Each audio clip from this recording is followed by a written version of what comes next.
নমস্কার, আমি সাধনা। আজকের বানাবো উচ্ছে আলু কুমড়ো দিয়ে ভাজা।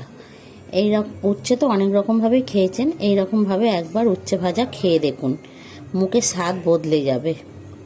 প্রথমেই উচ্ছে আর আলুগুলোকে ঝিরিঝিরি করে কেটে নিয়েছি, আর নিয়েছি কিছুটা কুমড়ো, সেটাও সরু সরু করেই কেটেছি।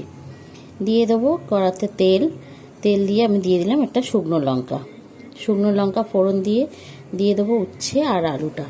উচ্ছে আলুটা ভালো করে একটু নেড়ে চেড়ে হালকা একটু লাল লাল করে ভেজে নেব। যখন উচ্ছে আলুটা হালকা করে ভাজা হয়ে যাবে, এবার এর মধ্যে দিয়ে দেবো কুমড়োগুলোকেও আমি এবার উচ্ছে আলুর সঙ্গে খানিকটা ভেজে নেব।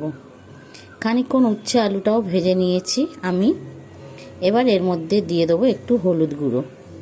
নুনটা আমি এখন দেব না, নুনটা দিলেই জল কেটে যাবে আর জিনিসটা পুরো ঘেঁটে যাবে, তাই জন্যে নুনটা এখন দেব না।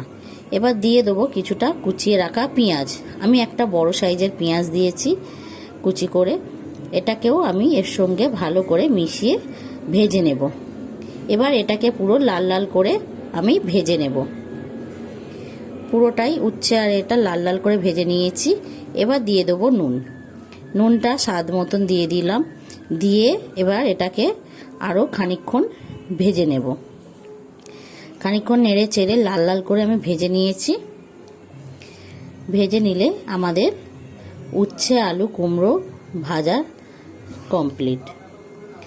আপনাদের যদি এই রকম ভাজার রেসিপিটা ভালো লেগে থাকে, তাহলে একটা লাইক কমেন্ট শেয়ার করে দেবেন আর সাবস্ক্রাইব করে আমার পাশে থাকবেন।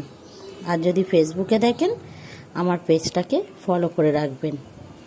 এরকম ভাজা গরম গরম ভাতের সঙ্গে খেলে মুখের স্বাদ বদলে যাবে।